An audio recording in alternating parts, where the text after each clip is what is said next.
नाजरीन अस्सलाम वालेकुम। भैंसा अपडेट न्यूज़ में आप तमाम का खैर मकदम है। एक नाबालिग लड़के ने अपने ही वालिद लक्ष्मण का कर दिया कत्ल।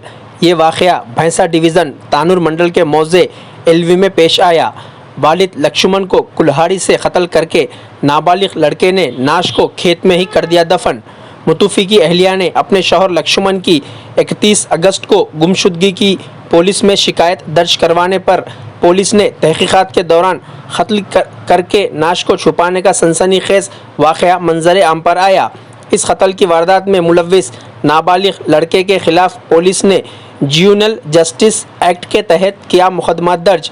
इस कत्ल की तफसीलात निर्मल ज़िले SP doctor Janaki Sharmila IPS ने भैंसा SP कैंप ऑफिस में प्रेस कॉन्फ्रेंस के दौरान मीडिया को बताई।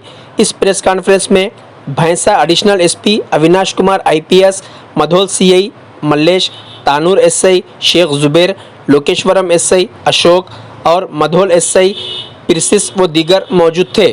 ఈరోజు మనం ఇక్కడ ఈ ప్రెస్ మీట్ పెట్టుకోవడానికి కారణం ఒక మంచి మర్డర్ కేసు ఛేదించడం జరిగింది।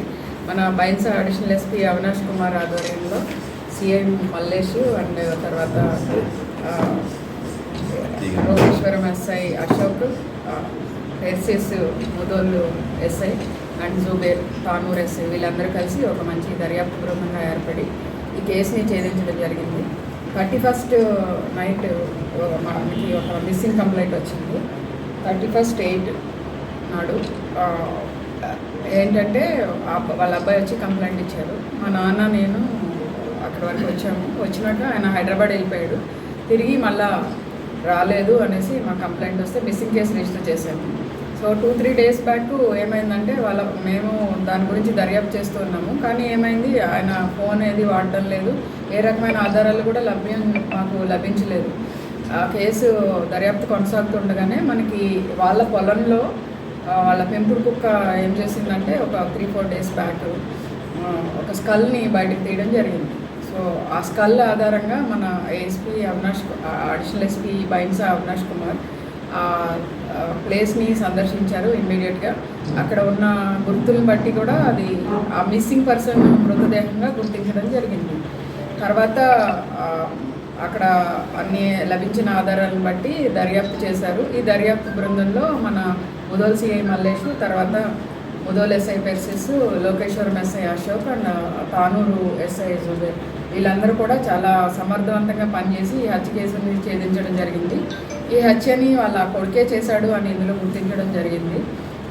దేనికి కారణం ఏంటంటే వాళ్ళ నాన్న ఎక్కువగా అబ్బాయిని తిడుతూ ఉండేవాడు, నువ్వెందుకు పనికిరావు అనేసి కొంచెం బాగా హ్యూమిలియేట్ చేసేవాడు। తర్వాత చదువు గురించి కూడా ఎక్కువగా మందలించేవాడు। అబ్బాయి మనసులో అది గ్రడ్జ్ పెట్టుకున్నాడు।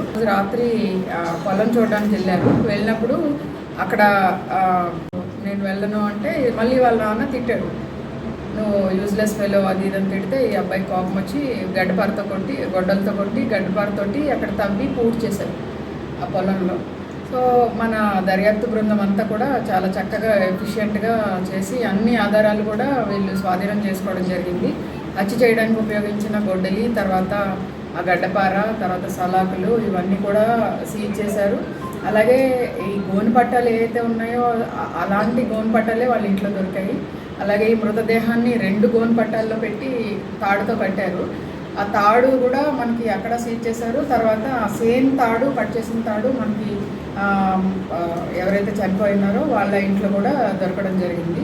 ఈ కేసుని చాలా చక్కగా దర్యాప్తు చేసినందుకు మన additional SP Avinash Kumar and వాళ్ళ టీంని నేను ప్రత్యేకంగా అభినందిస్తున్నాను కదా। అదే పొలం వెళ్ళారు వాళ్ళు। పొలం వెళ్ళినప్పుడు వాళ్ళ నాన్న ఏమన్నాడంటే నువ్వు అలా పొలం చుట్టూ ఒకసారి తిరిగిరా అన్నాడు। రాత్రి అయిపోయింది కదా, నాకు భయంగా ఉంది అని అబ్బాయి అంటే యూజ్లెస్ ఫెలోని మళ్ళీ తిట్టడం మొదలుపెట్టాడు। అంటే ఈ అబ్బాయికి అప్పుడు ఎప్పటి నుంచో కోపం ఉంది కదా, ఆ గ్రడ్జ్ తోటి గొడ్డలతో మైనర్ కాబట్టి ఆ అబ్బాయి పేరు వివరాలు నేను చెప్పడం ప్రకారం అతని మీద చర్య తీసుకోవడం జరుగుతుంది।